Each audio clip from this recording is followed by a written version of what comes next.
Olá, boa tarde. É um prazer estar com vocês aqui no chat do dia 16 do 4 de 2018, 16 de abril. Eu estou falando boa tarde, mas é lógico que quem ouvir a reprise poderá ouvir em outro horário. É que aqui em São Paulo são 17 horas e 20 minutos, atrasadas, mas com o chat. Eu estou aqui com várias perguntas. Estou no caso, eu estou com o Valdinei, com a Ieda, com o Rodrigo, com a Ana Paula. Todos eles estão me falando boa tarde. Então, assim, eu tenho uma pergunta aqui do nosso amigo Valdinei. Ele diz assim: boa tarde, professora Fátima. Achei as obras do Freud na internet e baixei todas. A senhora sabe se existe esse material no formato sonoro na SBPI? Não, não tem na SBPI, não tem lugar nenhum. E como é que a senhora recomenda para uma pessoa deficiente visual que tem interesse nos estudos psicanalíticos de Freud? Grato pela atenção, boa semana, Valdinei. Olha, eu vou te explicar que nós já formamos 2 ou 3 cegos com dificuldade visual. E eles gravaram o curso inteiro. Foi permitido a eles fazer a gravação. Pessoas com deficiência visual, para elas obterem as obras do Freud, elas teriam que... Eu já pedi até para a Sociedade Brasileira de Braille traduzir as obras do Freud em Braille, mas ninguém se interessou. Então, seria de bom tom que, se alguém tem dificuldade visual, pedir para alguém gravar as obras do Freud. Você, Valdinei, não tem interesse em gravar as obras do Freud e depois disponibilizar para os deficientes visuais? Eu acho que eu só não faço porque eu não tenho tempo. Porque uma das coisas que eu mais gostaria era de fazer um vídeo fazendo obras do Freud comentadas. Talvez ainda tenha tempo nessa vida, mas o que você está falando é muito interessante, viu? Não tem. Então você vai me perguntar se esses psicanalistas atendem com deficiência visual. Sim, atendem, tá? Fabiane, queria saber sobre a questão de um pai molestar a própria filha. Pode haver um fato inconsciente relacionado à mãe? É que a tua pergunta, veja bem. Um pai que molesta uma filha, se a filha é menor de idade, o pai sofre de pedofilia. Você me pergunta se pode haver um fato inconsciente relacionado à mãe, mas, peraí, a pergunta não sei se não está bem formulada.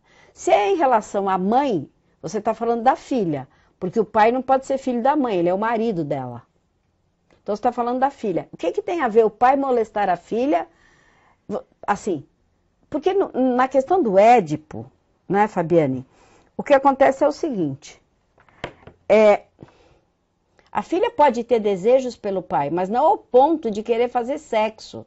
São fantasias. Não é desejo, se for um desejo incestuoso de praticar sexo, e o pai vai lá e faz sexo com a filha, quem está com o problema aí maior é o pai. Né? O pai ou é um abusador ou é um pedófilo. A filha vai ter ciúmes da mãe, mas não necessariamente vai querer ser molestada pelo pai por causa disso. Então, não se fundamenta um desejo inconsciente de ser molestada. Fundamenta-se, sim, inconscientemente, um desejo de ter o pai e destruir a mãe. Mas isso não tem a ver com ser molestada. É que você criou aqui uma situação, não simplesmente do desejo da filha pelo pai e o ciúme pela mãe. Mas um pai que molesta. Um pai que molesta é um molestador, é um criminoso. Não é só um doente psíquico, é um criminoso. Agora, você quer saber como é que a filha inconscientemente reage à própria mãe? A pergunta teria que ser feita, aí a margem para várias perguntas. O que é que um pai molestando de uma filha pode causar na filha? Uma filha tem desejos pelo pai, o que inconscientemente isso tem a ver com a mãe, entendeu, Fabiane? É dessa forma que que você parece que está muito pouco tempo no curso. Então, às vezes, a pessoa que está há pouco tempo no curso, ela confunde teorias, né? Ela ainda é natural, mas muito obrigada por ter mandado a pergunta e, se possível, mande mais. Não importa aonde você esteja assistindo, ou se você vê o chat depois, não tem importância. Né? Até porque você depois pode se contactar comigo de uma forma até pelo WhatsApp, se você quiser. Eu tenho uma outra pergunta, né? Vou até pôr o celular aqui embaixo, porque as perguntas eu já li. Mais uma vez me perguntam o que significa a questão histeria, né? E qual é a diferença de psicossomática? Isso tem é a Tereza que manda sempre perguntas para nós, né? Uma aluna bastante... me parece que ela não consegue estar no chat porque ela sai às 8, 9 horas do trabalho, então ela só consegue ver quando ele sobe pro canal do YouTube, não é isso? Então ele fica... Quanto tempo postado aqui? Ele sai daqui direto pro YouTube. Ele depois, no dia seguinte, então é por isso que a Tereza geralmente assiste no YouTube e depois ela faz as perguntas. Então ela quer saber a questão da histeria e da psicossomática. A histeria era a doença mais estudada pelos psicanalistas na época, que no caso era Freud, Breuer, o Breuer, né? Porque o nosso amigo, o psiquiatra francês, né? O Charcot, ele não era psicanalista, ele era psiquiatra, neurologista, mas trabalhava com a histeria. Então a histeria, primeiro imaginou-se que a histeria fosse uma doença feminina, porque histeria significa útero. E acreditava-se que o útero feminino, ele era possuído por espíritos e ele dava voltas no organismo, né? Uma coisa assim absolutamente louca e que possuía a mulher de espíritos malignos. Depois começou-se a acreditar que a histeria feminina dava na mulher comportamentos de necessidade sexual maiores do que realmente ela tinha, que tinha a ver com sexo, com falta de sexo. Até que finalmente Freud, Breuer, Charcot mostraram que não. Primeiro que a histeria era uma doença feminina e masculina.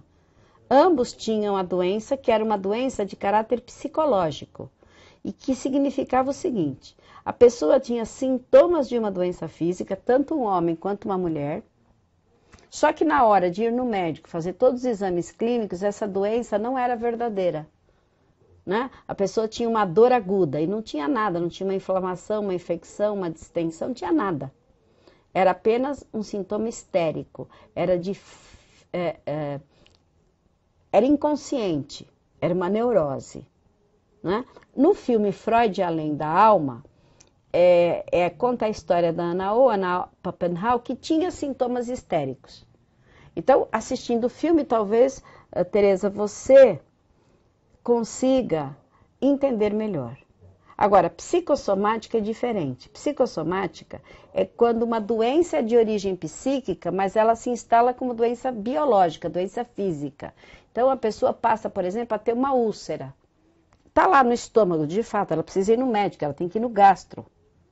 Certo? Só que ela teve um início, vamos lá, dizendo, emocional. Ela começou a ter um acúmulo de nervoso, de má alimentação, e aí ela ficou uma somatização, uma soma de uma doença psíquica mais uma doença física.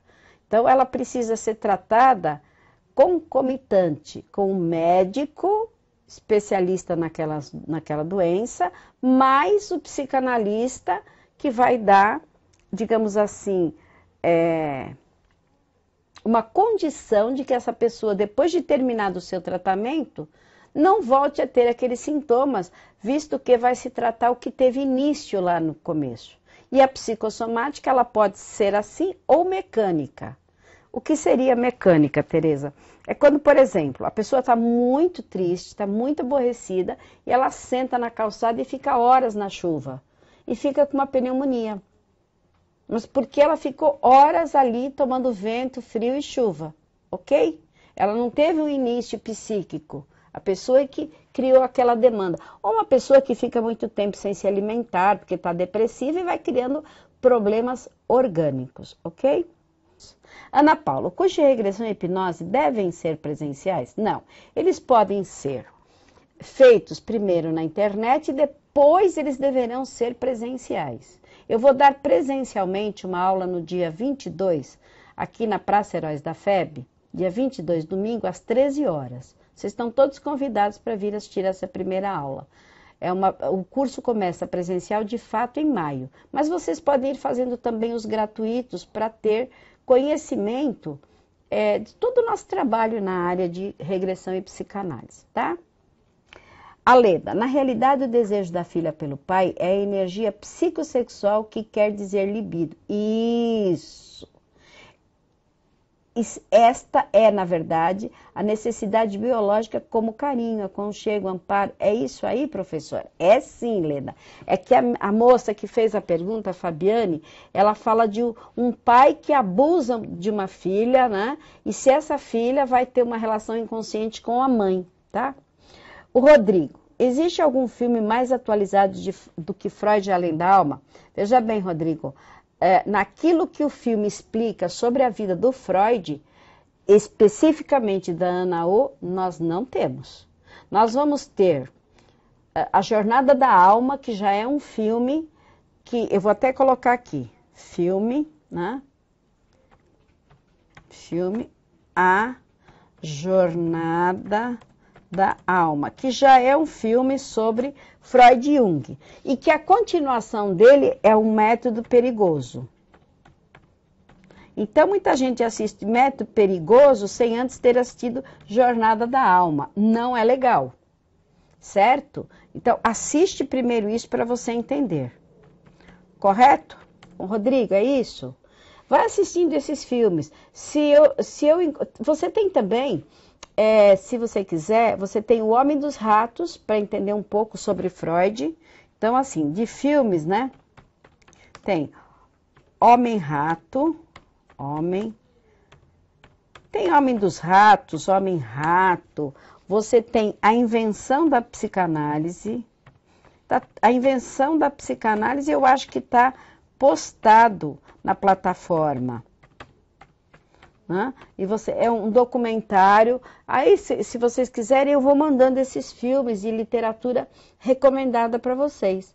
Jornada da Alma, Método Perigoso, O Homem-Rato, A Invenção da Psicanálise. Tem muitos, mas que seja brilhante, como Freud Além da Alma, ainda não fizeram outro. Como Montgomery Clift, que é um artista que já morreu e que encena muito bem Freud. Em São Paulo, houve a peça Histeria, montada pelo Jô Soares, que retratava uma parte da obra freudiana, ok? Obrigada a todos vocês e até a semana que vem.